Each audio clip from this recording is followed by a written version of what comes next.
साथियों की मेहनत की वजह से ही आज घर घर तक बाबा साहब अम्बेडकर की बात, मान्यवर काशीराम साहब की बात, मान्यवर दीना भाना वाल्मीकि साहब की बात, फूले पेरियार साहू जी महाराज की बात, कोतवाल धन सिंह गुर्जर जी की बात पहुंचने का काम हो रहा है।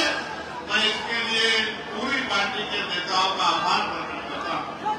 इस मंच पर उपस्थित आजाद समाज पार्टी के राष्ट्रीय नेतागण, प्रदेश के नेतागण, अनुशासन समिति के साथियों, मिशन 78 के साथियों और मेरे सामने उपस्थित नौजवान साथियों, बड़े बुजुर्गों और इधर मेरी बहनें जो बहुत लंबे समय से यहाँ आशीर्वाद देने के लिए पहुंची हैं, मैं आपका बहुत बहुत आभार प्रकट करता हूं इस प्यार और इस आपके विश्वास के लिए जो आपने हम लोगों को दिखाया। अपनी बात को शुरू करते हुए मैं सभी धर्मों में जन्मे सभी संतों, गुरुओं और महापुरुषों को नमन करता हूं। नमन महापुरुष और उन महापुरुषों को जिनकी वजह से भारत में समता, समानता, बंधुत्व, भाईचारे की बात आगे बढ़ रही।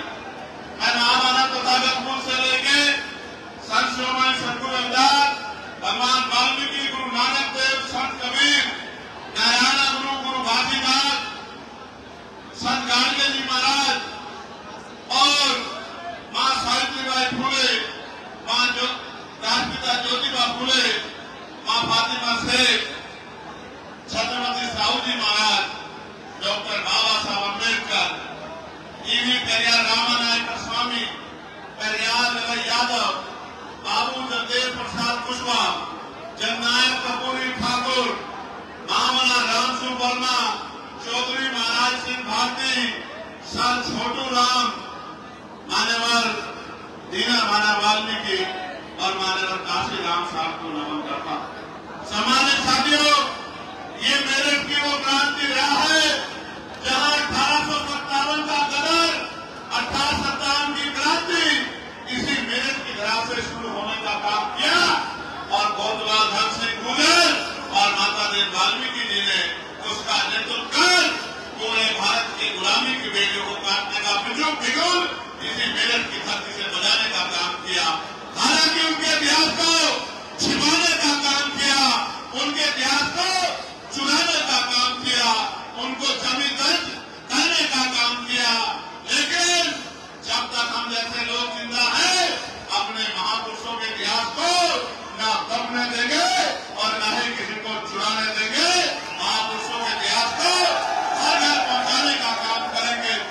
जिन कोतवाल सिंह, धन सिंह गुर्जर को, इनके इतिहास को, उनके बलिदान को, मेरठ के संघर्ष को दबाने का काम किया, आपके भाई ने पार्लियामेंट में उसे महापुरुष जिसने बलिदान का इतिहास लिखा, कोतवाल धन सिंह गुर्जर के लिए भारत रत्न देने की मांग की और पूजल रेजिमेंट को बहाल करने की, पूजल रेजिमेंट को बनाने की मांग की। ये मांग मैंने क्यों की, इस बात को मैं आपको आगे बताऊंगा। सम्मानित साथियों, नौजवानों का जो जन संग्राम में देखना, मैं मानता हूं उनको कोई आंधी तूफान नहीं रोक सकता है, उनको कोई गर्मी नहीं रोक सकती है, उनको कोई सर्दी नहीं रोक सकती है। आज भीम आर्मी के संघर्ष से जो स्वाभिमान की ज्वाला उनके अंदर धड़क रही है, वो दिन दूर नहीं कि ये स्वाभिमान की ज्वाला बड़े बड़े सत्ताधारियों का तख्ता पलट करके रख देगी, वो दिन अब दूर नहीं है।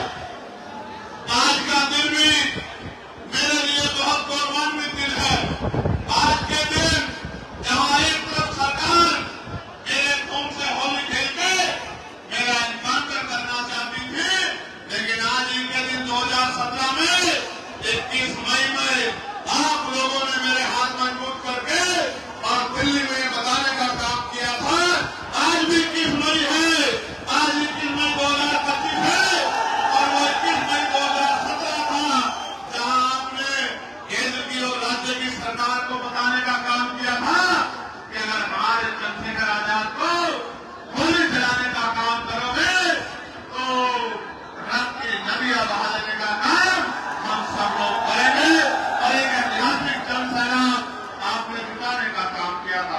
सम्मानित साथियों, मैं कैसे आपका धन्यवाद करूं? मैंने तो एक किसान कमेरे परिवार में जन्म लिया है, एक गरीब मां की कोख से जन्म लिया है, जिसने तमाम तरह के जीवन में अपने जीवन में तमाम तरह की परेशानी देखने का काम किया। गरीबी देखी, बेबसी देखी, लाचारी देखी, जाति के आधार पर जुल्म जात के अत्याचार देखा और मेरे पिताजी ने महापुरुषों के रास्ते पर आगे बढ़ाने के लिए मुझे एक ही सीख देने का काम किया और वो सीख ये है कि अगर आप पैदा हुए हो तो आपके जीवन में कोई लक्ष्य होना चाहिए और अगर आपके जीवन में कोई लक्ष्य नहीं है तो आपका दुनिया में आना और जाने का कोई मतलब नहीं बनता। मेरे जीवन में लक्ष्य है आप सबकी गरीबी, बेबसी, लाचारी को खत्म करके आपको मान सम्मान का जीवन दिलाने का लक्ष्य मेरे मन में है। जिनको कमजोर समझ के कुचलने का काम किसानों को, मजदूरों को, नौजवानों को, महिलाओं को देश की सत्ता में बैठे लोगों ने किया है, उनको मुख्य धारा में लाके और भौतिक सुधार, मौलिक सुधार, बुनियादी सुधार के घरों तक पहुंचाकर और उनको मान सम्मान का जीवन दिलाना ही मेरे जिंदगी का लक्ष्य है। इसीलिए 16 महीने की जेल काटकर, इसीलिए आपको याद होगा जब दिल्ली में गुरुद्वारा तोड़ा गया था और दिल्ली में भी लाखों लोगों का सैलाब उठा के केंद्र की सरकार को झुकाने का काम आप लोगों ने किया था। वो बात भी मैं नहीं भूला। मैं अपने ऊपर बड़ी लाठियों को भूल सकता हूँ, मेरे पैरों के नाखून खींच गए उसको भूल सकता हूँ, मेरे हड्डियां तोड़ दी गई मैं उनको भूल सकता हूँ, मेरे खून से होली खेल के मेरे ऊपर गोलियां चला के मुझे मारने का प्रयास किया गया, मैं उसको भूल सकता हूँ। लेकिन आपकी पीठ पे जो लाठियां पड़ी है उनको ये चंद्रशेखर आजाद भूलने वाला नहीं है। इस रैली को करने का भी एक मकसद है, इस रैली को मेरठ में करने का भी एक मकसद है। ये मेरठ क्रांति रहा कही जाती है और इसी मेरठ में जब आपकी बारात रोक के आपके स्वाभिमान से खेलने का प्रयास किया जाता है तो मेरी रातों की नींद हराम हो जाती है कि मेरठ की क्रांति रहा में अगर अब हमारी बारात रुकने लगी तो बाबा साहब अम्बेडकर ने जो संविधान में हमें समानता का अधिकार दिया था उस अधिकार का क्या मतलब। मुझसे पहले निजाम चौधरी जी ने आपको बताने का काम किया कि चाहे किसान हो, नौजवान हो, मेरे भाई सिख समाज के लोग हों, मुस्लिम समाज के लोग हों, ईसाई समाज के लोग हों, जैन समाज के लोग हों, बौद्ध समाज के लोग हों, पहलवान बेटियां हों, किसानों का 13 महीने का आंदोलन हो, कोई ऐसे संघर्ष लड़ाई नहीं है जिसमें भीम आर्मी आजाद समाज पार्टी ने आगे बढ़ के हिम्मत जुटाने का काम न किया हो, उनका हौसला बढ़ाने का काम न किया हो। आप महसूस करके देखो, जब मैं पार्लियामेंट में नहीं गया था तो ये पैसे वाले क्या कहते थे कि अकेला चंद्रशेखर क्या कर लेगा, ये चंद्रशेखर तो पार्षद भी नहीं बन पाएगा, ये चंद्रशेखर तो चेयरमैन भी नहीं बन पाएगा। मेरठ के लोगों ने तो पार्टी के 3 पार्षद बना के आपके उन गद्दारों का मुंह बंद करने का काम किया था और आपने दोनों हाथ भागे। नगीना का धन्यवाद कीजिए मेरे साथ, दोनों हाथ भागे। नगीना के लोगों ने अपनी मेहनत करके एक पैसा जुटा के और वोट की ताकत से आपके चंद्रशेखर आजाद को देश की सबसे बड़ी पंचायत में भेजने का काम किया। और आप बताओ, पार्लियामेंट में जाने के बाद कोई एक ऐसा मसला बताओ जिसमें आपने आवाज दी हो और चंद्रशेखर आजाद ने उस मामले को पार्लियामेंट में उठा के आपकी लड़ाई को मजबूत करने का काम न किया। कोई एक भी मामला ऐसा नहीं है। जब संत सद्गुरु रविदास महाराज की जयंती का अवकाश नहीं हुआ तो पार्लियामेंट में लड़ लड़के मैंने अवकाश कराने का काम किया। जब बोध गया का मुक्ति आंदोलन चला 75 साल के इतिहास में और जब से लोकतंत्र लागू हुआ है किसी ने बोध गया मुक्ति की बात नहीं की। भगवान बुद्ध के उस पावन तीरथ पे जहां चंद्रशेखर आजाद ने सरकार की आंखों में आंखें डाल के वो बोध गया को मुक्त कराने के लिए आवाज उठाने का काम किया। भगवान बुद्ध की बात को, उनकी अपने पवित्र तीर्थ को आगे जो है वो बुद्धों के पास आ जाए, इसकी मांग को उठाने का काम किया। समाजी साथियों, आपको याद होगा पार्लियामेंट में मैंने ही डॉक्टर बाबा साहब अम्बेडकर की जयंती को राष्ट्रीय पर्व घोषित किया जाए इसकी मांग उठाई थी। जब मैंने मांग उठाई तो सरकार के लोगों ने घबराकर बाबा साहब अम्बेडकर की जयंती पे अवकाश घोषित करने का काम किया। आप ये सोचो, अभी तो चंद्रशेखर अकेला वहां है। जिस दिन चंद्रशेखर के साथियों को आपने भेजना शुरू कर दिया, आप ये देखना अभी तो मुद्दे उठ रहे हैं, फिर कलम पकड़ के आपके काम कराने का काम यही नौजवान करेंगे जो आज आपके सामने मंच पर बैठे हैं और आपकी लड़ाई को लड़ने का काम कर रहे हैं। मैं जानता हूं ऐसे वाले लोग हमारे लोगों का मजाक उठाते हैं, मेरे नौजवान नेताओं का, मेरे भाइयों का मजाक उठाते हैं, कहते हैं नौजवान लोग क्या करेंगे। जब एक चंद्रशेखर पूरी पार्लियामेंट में अपनी पहचान बना सकता है तो ये एक नौजवान उत्तर प्रदेश का इतिहास बदल के रख सकता है। इस बात को भूलना मत मेरे साथियों। नौजवान, आप समझते हो क्या होता है नौजवान? नौजवान कभी गैर जिम्मेदार नहीं होता, उसके कंधों पर जिम्मेदारी होती है अपने परिवार की, अपने क्षेत्र की, अपने प्रदेश की, अपने देश की। उसके सीने में आग होती है, राष्ट्रवाद की आग उसके सीने में होती है। नौजवान, याद करो आजादी की जंग, करतार सिंह सराफा साहब जिन्होंने सबसे पहले शहादत दी वो 19 साल के थे। शहीद आजम सरदार भगत सिंह 23 साल के थे, जिन्होंने मातृभूमि की रक्षा के लिए प्राणों का बलिदान कर दिया। आज जिन नौजवान नेताओं का आप अपमान करने का काम करते हो विरोधियों, वो दिन दूर नहीं, इन्हीं नौजवानों में से कोई विधायक होगा, कोई सांसद होगा, कोई जिला पंचायत का सदस्य होगा, कोई जिला पंचायत का अध्यक्ष होगा, कोई चेयरमैन होगा, कोई प्रमुख होगा।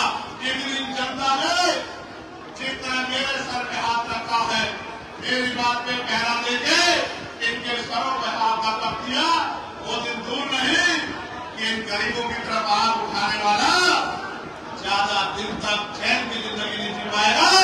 उसको मिट्टी में मिलाने का काम आपकी संवैधानिक ताकत करेगी। मेरी बात को आप याद रखना। अब वो समय बदल गया है, समय बदल गया। हालांकि आप ये भी समझो, हमारी लड़ाई धर्म की नहीं है। सरकार झूठे राष्ट्रवाद की बात करती है। अगर ये भारत अखंड भारत बना है तो सम्राट अशोक के समय में बना है, जब इसकी सीमाएं अफगानिस्तान तक थी, ईरान तक थी। अगर ये दोबारा कभी अखंड भारत बना है तो ये डॉक्टर बाबा साहब अम्बेडकर के संविधान की वजह से बना है, जो संविधान आपको और मुझे बराबरी का अधिकार देता है। सामान्य साथियों, जिसे जिसे ये विरोधी गिराने का काम करेंगे उसका हाथ पकड़ के हम उनको उठाने का काम करेंगे। आगे देखो, लड़ाई धर्म की नहीं है, लड़ाई राष्ट्रवाद की नहीं है, लड़ाई अगर देश में है तो रोटी कपड़ा मकान की। क्या आज आप सब लोगों को खाने के लिए अच्छा भोजन, पीने के लिए साफ पानी, पहनने के लिए अच्छे कपड़े और रहने के लिए पक्की छत मिली है? आप सरकार किसको कहती है कि हम 80 करोड़ लोगों को सस्ता राशन देते हैं? ये 80 करोड़ लोग कौन है? मुझे बहुत जिम्मेदारी से कहना पड़ेगा, ये 80 करोड़ लोग इस भारत के मूल निवासी हैं, इस भारत के बहुजन समाज के लोग हैं, इस भारत के दलित, पिछड़े, मुसलमान, आदिवासी और अन्य धर्मांतरसंख्यक समाज के लोग हैं, जिनको आप अपनी व्यवस्था में आज भी गरीब बना के रखना चाहते हैं। मैं आ रहा था, जगह जगह पर स्वागत हुआ, धूप इतनी शानदार थी, फिर भी नौजवान बैठा हुआ था और लोग मुझसे पूछते हैं कि भाई चंद्रशेखर आजाद, इतनी हिम्मत आप मेरे पास से आती है? जिस समाज का नौजवान गुलामी की बेलियों को काटने के लिए खड़ा हो जाए, वो समाज ज्यादा दिन तक हाशिए पे नहीं रह सकता। इस बात को मैं समझता हूँ और इस बात को आपको भी समझना पड़ेगा। मैं ये भी मानता हूं, जिस समाज में सच सुनने की आदत नहीं होती, उनके सामने सच बोलने वाला मुजरिम होता है। आप ये बताओ, क्या मैंने कभी आपका हाथ छोड़ा है? दोनों हाथ उठा के बताओ, अगर मैंने आपका हाथ कभी छोड़ा हो तो अगर मैंने कभी आपका हाथ नहीं छोड़ा, तो क्या अब आपका हाथ मेरे सर में रहेगा नहीं रहेगा? बताओ। मेरी बात को गौर से सुनो। मुस्लिम समाज के भाइयों, जब मुस्लिम समाज में चाहे वक्त का मामला हो या आपकी मस्जिदों मदरसों दरगाहों को जमीन करके या बुलडोजर चला के जब मुस्लिम भाइयों को नुकसान पहुंचाने का काम किया हो, इंसानियत की सवाल को दीवार के आजाद समाज पार्टी ने मजबूत करने का काम किया और सरकार से लोहा लेने का काम किया। बहुत सारे लोगों को तो मुसलमान लब कहने में भी तकलीफ होती है, लेकिन दीवार के आजाद समाज पार्टी ने कभी इस तरह का व्यवहार आपके साथ नहीं किया। और आप जिनको वोट देते हो, वो वोट लेने के बाद 5 साल कभी दिखाई भी नहीं देते। जब आप काम कराने जाते हो तो वो कहते हैं हमारे पास ताकत नहीं है। अरे मैं समझता हूं आप में ताकत नहीं है, उससे भी बड़ी बात यह है कि आप इनको पैरों पर खड़ा ही नहीं करना चाहते। आज प्रदेश की स्थिति क्या है? बाल प्रजापति, कश्यप, सैनी, मौर्य, साकेत, कुशवाहा, बिंद, राजपूत, केवट, मन्ना, नाथ, गुजर, यादव, तमाम पिछड़े वर्ग के लोग, जाटा समाज के लोग, खानू समाज के लोग, वाल्मीकि समाज के लोग, पासी समाज के लोग, तमाम उनके पढ़े लिखे बच्चे बेरोजगार घूम रहे हैं। कहीं कोई रोजगार नहीं है।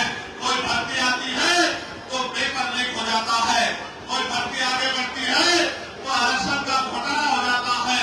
69,000 शिक्षक भर्ती में जो धर्म की बात करते हैं, दलित पिछड़े वर्ग के बच्चों के 20,000 पद लूटने का काम इसी उत्तर प्रदेश की सरकार ने किया और उन पर मुकदमा दर्ज करा के उनको मिठाई खिलाने का काम इसी उत्तर प्रदेश की सरकार ने किया। सम्मानित साथियों, अगर सरकारी नौकरी नहीं होगी तो फिर आपके बच्चे कैसे आगे बढ़ेंगे? प्राइवेट सेक्टर में क्या है हमारे पास? इसलिए मैंने पार्लियामेंट में प्राइवेट मेंबर बिल में लेके आया कि भाई प्रतिनिधि क्षेत्रों में भी कमजोर वर्गों के लोगों को आरक्षण मिलना चाहिए। और आरक्षण की कीमत उनसे पूछो जिनका बच्चा इस आरक्षण की वजह से नौकरी पे गया है। नौकरी पे जाने के बाद उसने अपने गरीब परिवार के आंसू पूछने का काम किया। जिन्होंने आरक्षण की लड़ाई नहीं लड़ी, उनको आरक्षण की शक्ति का नहीं पता है। ये लोग आपकी वोट लेते हैं और आपकी तरक्की के रास्ते को भारतीय जनता पार्टी के लोग खत्म करने का काम करते हैं। इसलिए आज यहाँ इस मंच से मैं आपसे अपील करने के लिए आया हूँ, अगर स्वाभिमान सम्मान का जीवन चाहिए तो कीमत चुकाने के लिए तैयार हो जाओ, संघर्ष करने के लिए तैयार हो जाओ, मैदान में उतरने के लिए तैयार हो जाओ। क्योंकि मैं जानता हूं जिस दिन आपने तय कर लिया, दुनिया की कोई ताकत आपके हौसले को कमजोर नहीं कर सकती है और कोई भी बड़ी से बड़ी ताकत आपके सामने नहीं दिख सकती है। ये बात मैं डॉक्टर बाबा साहब अम्बेडकर के मानने वालों की जानता। प्यारे साथियों, आज कोई जिला ऐसा नहीं है जहां दलितों की खान ना की जा रही हो, पिछड़ों की खान ना की जा रही हो। कोई ऐसा जिला नहीं है।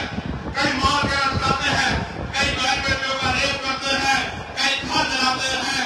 जो जमीनें हमें मिली थी, सरकार उन जमीनों को छीनने का काम कर रही है और कोई आपका रखवाला दूर दूर तक नजर नहीं आता। जो आज आपके साथ नहीं खड़ा, वो कल आपकी क्या मदद करेगा?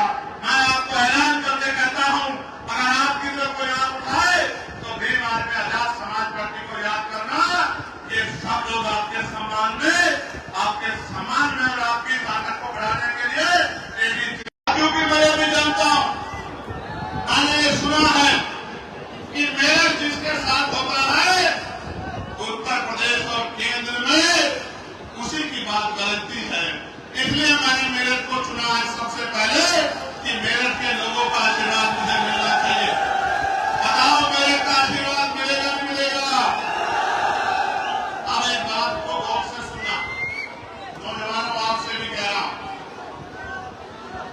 बहुत तमन्ना लेके हम लोग संघर्ष में कि बुनियादी सुविधा मिले, रोटी कपड़ा मकान मिले, नौजवानों को रोजगार मिले, महंगाई और तमाम तरह की परेशानियां खत्म हो।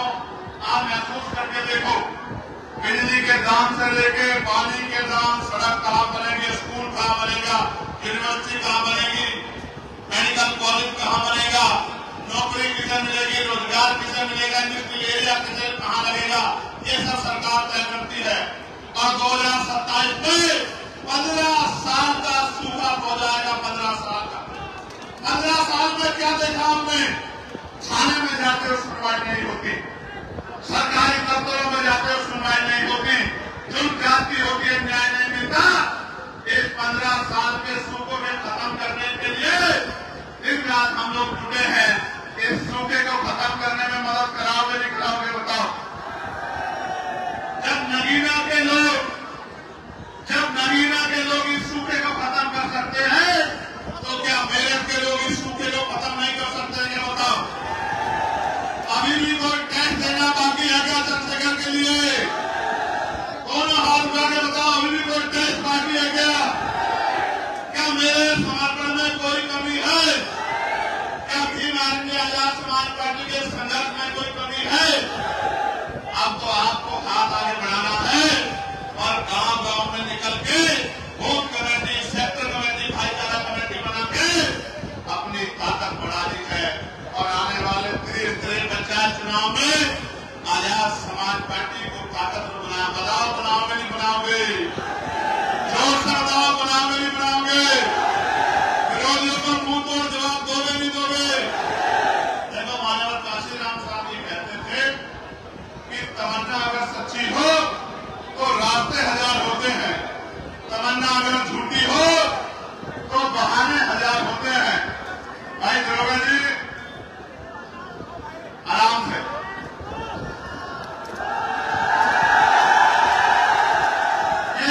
ये गरीब लोग, इनका नेता गरीबों का मैं, अमीरों के नेताओं को फर्क नहीं पड़ता, लेकिन मुझे इनके आंसुओं से फर्क पड़ता।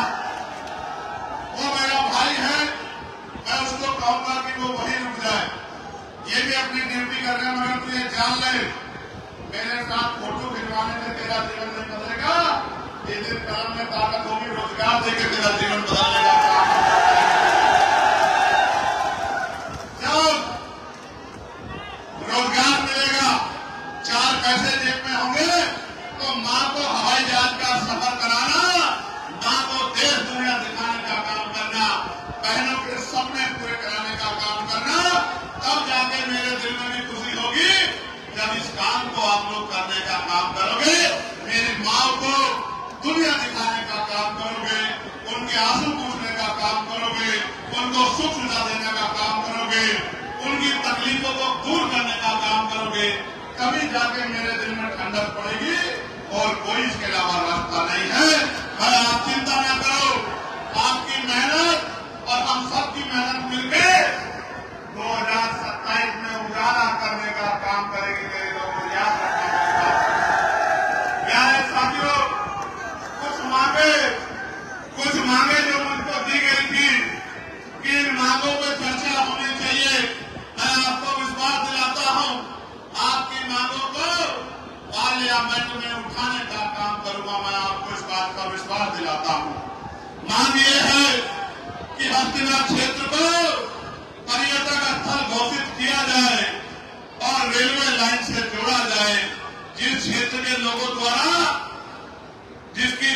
लोगों द्वारा लंबे समय से मांग चली आ रही है।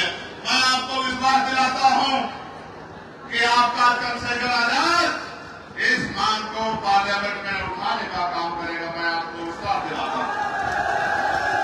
आपकी मांग है शहीद धन सिंह कोतवाल जी को भारत रत्न दिया जाने की मांग आपने की है। मैं इस मांग को पार्लियामेंट में उठाने का काम करूंगा। मैं आपको विश्वास दिलाता हूं। और आपने ये भी मांग की है कि भारतीय सेना में गुजर रेजिमेंट बनाई जाए। आपकी इस मांग को भी मैं पार्लियामेंट में उठा चुका हूं। अभी राजकाज हम पे नहीं है, वरना हम इसको पूरी भी कर देते। मेरी बात को अब याद रखें। आपकी ये भी मांग है कि मान्यवर साहब काशीराम जी को भारत रत्न से सम्मानित किया जाए। मैं इस बात को भी जोर शोर से पार्लियामेंट में उठाने का काम करूंगा। और एक चीज देखिए आपने भाटी जी, जब मैं गुजर रेजिमेंट बनाने की मांग कर रहा हूं तो ये तमाम लोग ताली बजा के उसका स्वागत कर रहे हैं। इस बात को तोड़ने के लिए मेरे जाने के बाद ये चुट्टी का जोड़ लगाया जाएगा कि ये गुजर, पिछड़े, दलित समाज में, मुस्लिम समाज में एकता ना बन जाए। आप देखो इनका दिल कितना बड़ा है। बताओ गुजर रेजिमेंट बननी चाहिए। मैं सम्मानित साथियों, एक रेजिमेंट की मांग, जो जमात रेजिमेंट की मांग, वो बहुत पुरानी रेजिमेंट की, जानते हो लोग। मैं उसका इतिहास भी बता देता हूं। ऐसा नहीं कि मैं हवाई बात करता वकील। ये एक ऐसी रेजिमेंट थी जिसने सेकेंड वर्ल्ड वॉर में बर्मा में जाके अपना लोहा मनवाने का काम किया था और बैटल ऑफ ऑनर लेने का काम किया था। अंग्रेजों ने रेजिमेंट को खत्म करने का काम किया, क्योंकि इस रेजिमेंट में आजाद हिंद फौज जो देश के लिए लड़ रही थी, उनके खिलाफ लड़ने से मना कर दिया था। ये वफादार, राष्ट्रवादी और देश के प्यार करने वाली रेजिमेंट थी। मैं इस रेजिमेंट को बहाल करने की मांग भी पार्लियामेंट में उठा चुका हूं, क्योंकि मैं मानता हूं कि आज हमारा एक नौजवान देश की सेवा में योगदान देना चाहता है, बॉर्डर पे जाके दुश्मन को खून मिट्टी लगाना चाहता है। मैं इस बात को मानता हूं। मैं तो चाहता हूं हर किसान कमेरे की भारतीय सेना में पर्याप्त हिस्सेदारी होनी चाहिए। देश की शिक्षा और चिकित्सा एक समान की जानी चाहिए। इन दोनों मांगों को मैं पार्लियामेंट में उठा चुका हूं कि राष्ट्रपति हो या किसान मजदूर की संतान, सबको शिक्षा एक समान, सरकारी स्कूल में सबको पढ़ाओ और बेहतर से बेहतर शिक्षा दिलाओ, तो गरीब का बेटा भी पढ़ लिख के आगे बढ़ सके और शिक्षा रूपी हथियार का फायदा ले सके। और सरकारी हॉस्पिटल में भी सबको पर्याप्त इलाज मिले, प्राइवेट में जेब ना करे, टैक्स के नाम पे लूट ना हो, इसकी मांग भी मैं कर चुका हूं। देश में कर्मचारियों की ये मांग है कि पुरानी पेंशन बहाल की जाए। इसके लिए भी मैं कई बार पार्लियामेंट में आवाज उठा चुका हूं, लेकिन निगम में सरकार कर्मचारियों के दुख को नहीं समझती। नगर निगम में संविदा कर्मियों को नियमित किया जाए एवं देश में संविदा समाप्त की जाए। मैं आपको विश्वास दिला कहता हूं, जितने संविदा कर्मचारी अभी जिस डिपार्टमेंट में लगे हैं, आजाद समाज पार्टी ताकत में आने के बाद सबको पक्की नौकरी हम लोग दिलाने का काम करेंगे। ये बात मैं आपको विश्वास दिलाता हूं। नगर निगम में नहीं, 2 अप्रैल 2018 में जो SC/ST के लोगों पे झूठे मुकदमे लगा के यहां भी शहादत हुई थी, मुजफ्फरनगर में भी शहादत हुई थी। आपको अंकुर याद है, नहीं याद है? शहीद हमारा भाई अंकुर, उन झूठे मुकदमों को वापस लिया जाए, इसकी मांग भी मैं पार्लियामेंट में उठा चुका हूं। वक्फ बिल जो देश के मुसलमानों के खिलाफ है, इसको वापस लिया जाए, इस कानून को वापस लिया जाए, इसकी मांग भी हमारी पार्टी जोर शोर से उठा रही है। और तहसील मैदान मवाना में जो 40 वर्षों से रविवार को 1000 लोगों द्वारा अपने ठिये लगा के अपने परिवार में बच्चों का पालन पोषण करते थे, वर्तमान सरकार उत्तर प्रदेश के मंत्री के इशारे पर पुलिस द्वारा पैड लगाकर सामान बेचने वालों पर लोगों पर लाठीचार्ज किया गया, और जिसके कारण में रोष व्याप्त है और रविवार को पैड पुनः लागू किया जाए। भाई मेरी बात पे गौर करना आप सब लोग। सरकार रोजगार तो नहीं दे पा रही है, नौकरी तो नहीं दे पा रही है, इंडस्ट्रियल एरिया तो नहीं लगा पा रही है, लेकिन अगर छोटा मोटा ठेली वाला, सड़क वाला, पटरी वाला, फेरी वाला, ठिये वाला अपना काम करता था, तो इनको भी उजाड़ने का काम कर रही है। जो सरकार गरीबों को उजाड़ने का काम करेगी, उस सरकार को सत्ता से निकाल के फेंकने का काम करोगे नहीं करोगे बताओ।